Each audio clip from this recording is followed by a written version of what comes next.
баракатуху. Урматтуу көрүүчүлөр, биз Мутакалим кому ошол 30 күн бою Рамазан айында сиздер үчүн видео тасмаларды, материалдарды, маалыматтарды тартуулап турмакчыбыз. Бүгүнкү биздин темабыз таравих намазы тууралуу. Негизги эле көбү жолун билбеген суроо болушу мүмкүн деп ойлойм. Эмне үчүн таравих намазы бир күн мурун окулат? Алейкум салям рахматуллахи ва баракатух. Кичине кирип келген Рамазан айыбыз куттуу болсун.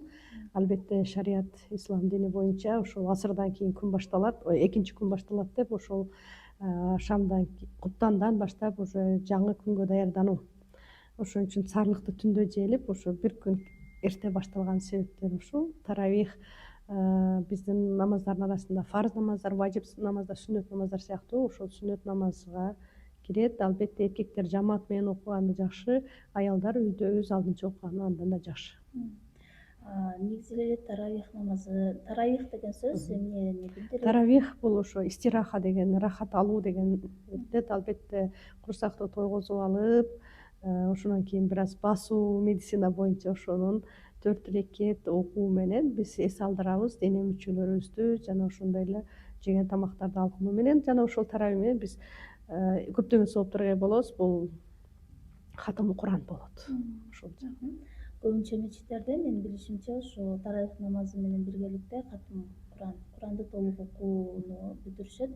Ошо таравих намазынын эң негизги шарттарынын бири ошо эркектер кандай окуш керек, аялдар кандай окуш керек? Эркектер албетте бул жерде 2 рекеттен окуса, 4 рекеттен окуса да болот дейт. Эркектер ошол имамга уюп, жамаат менен окуганы жакшы, аялдар өз алдынча ошол билген Фатиха сүрөсү менен эле дагы бир кичинекей сүрө менен окуса дагы ошол деле хатымул Куран менен барабар да. Бунун бир кыйынчылыгы жок. 4 рекеттен кийин жанагы таравих тасписи деген дуаларды айтуу менен биз эс алып, кайра даарат сынса даарат жаңылап, башка бир адамга сүйлөп жооп берип турганга да мүмкүнчүлүк бар да.